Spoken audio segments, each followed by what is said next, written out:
with, the aesthetics and the noise and light mitigation. So that's something for the residential type development.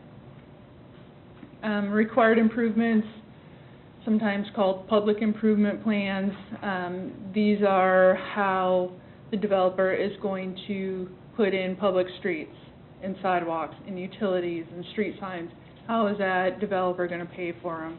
Are they going to pay for them out of pocket through development? Are they going to do some sort of benefit district? Are they going to provide a bond in order to do that? That's what this chapter talks about. And then the excise tax. Again, this is all stuff we talked about. There are some exceptions. There are some ways to get credits for those. It's pretty detailed, different situations about those exceptions and credits and how to calculate that.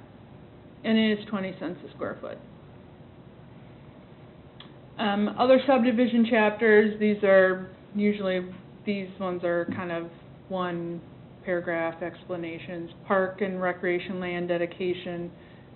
Certain situations we would require dedication of park land as part of large developments. Rule exceptions, appeal process, filing fees, and then penalties. Any questions before I go on to the zoning ordinance?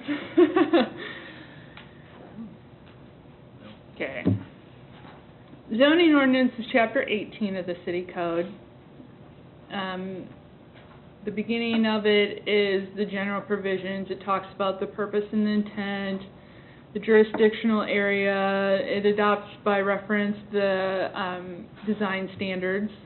It establishes the districts, talks about the zoning district map, rules where uncertainty arise. We've already looked into some of those. Exemptions, application of regulations, not as an application process, but as in how they apply. Annex plan, and then the procedure. These are all just very general details of how to use the code. This is a copy of the zoning map. You have one of these in your binder. It's probably got I turned some of the stuff off, so it's a little less cluttered, but and you have a key. But this is how the city is laid out. Everything has a zoning district. Yellow and orange and brown tend to be residential. Yellow starting with the low density, brown tending to be the more high density. Red is commercial, park and agriculture, green. Industrial is typically purple, and you'll see some sort of type similar in most zoning maps. There's kind of a standard color coding situation for that. So, airport is gray. Next chapter talks about rules and definition. Really, sometimes we get into a situation where, what does this word mean? What does sign mean? What is a sign? This is the chapter we go to typically to look at that. It gives definitions of certain words, and then it states if nothing's defined here, use a typical dictionary definition and how to interpret those. People can argue until they're blue in the face on some of those. So that's a chapter we use often. These are our zoning district categories. I'm not going to talk specifically about each one of them. They're all different. You'll notice as far as, for example, the commercial districts, the most low commercial district, the office building district, and then you go up with intensity. A lot of those, if you looked in the permitted uses, it'll say any use permitted in the lower district and these districts. So it's it's cumulative in a lot of situations. We have a few overlay districts, the Corridor Overlay District, the Industrial Airport Area Overlay District, and the Industrial Park Overlay District.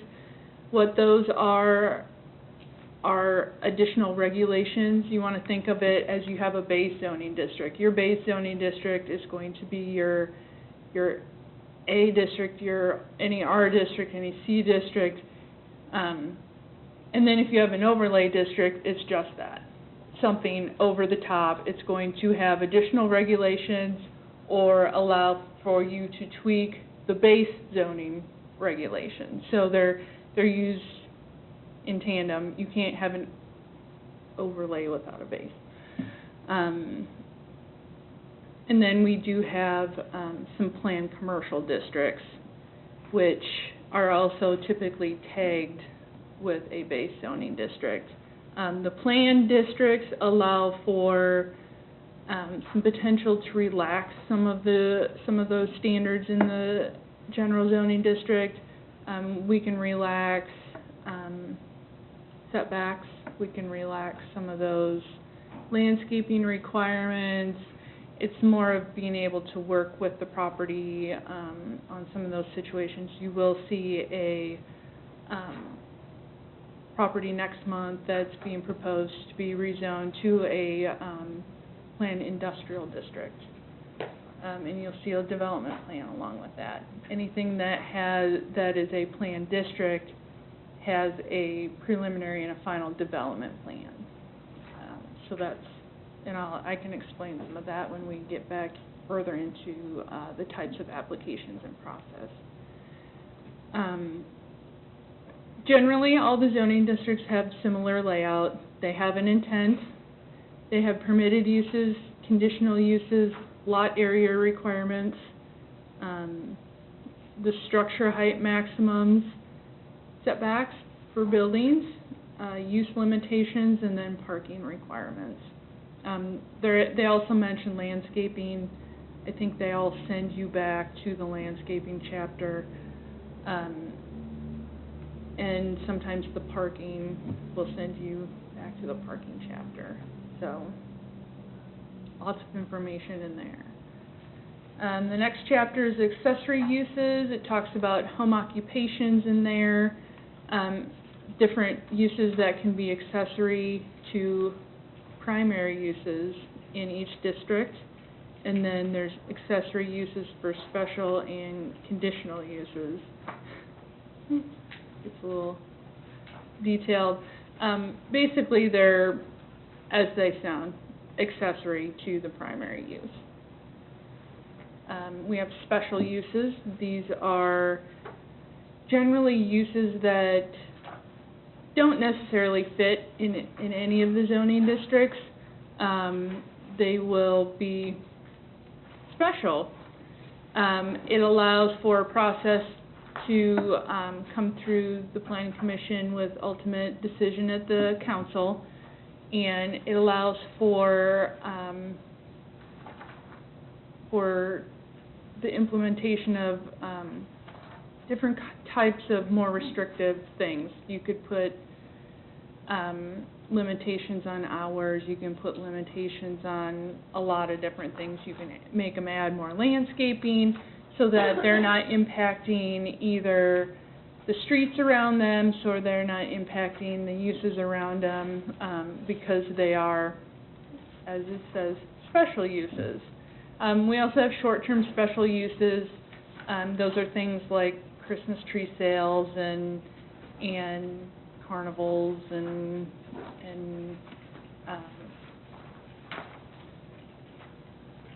like produce sales and things like that. Things for short periods of time that are kind of accessory. Non-conforming situations. A non-conforming use is a use, I guess can be a use, a building, a site, or a use of a building that when it was established was legal. And now since the codes have changed, it is, we like to say, non-compliant. not illegal.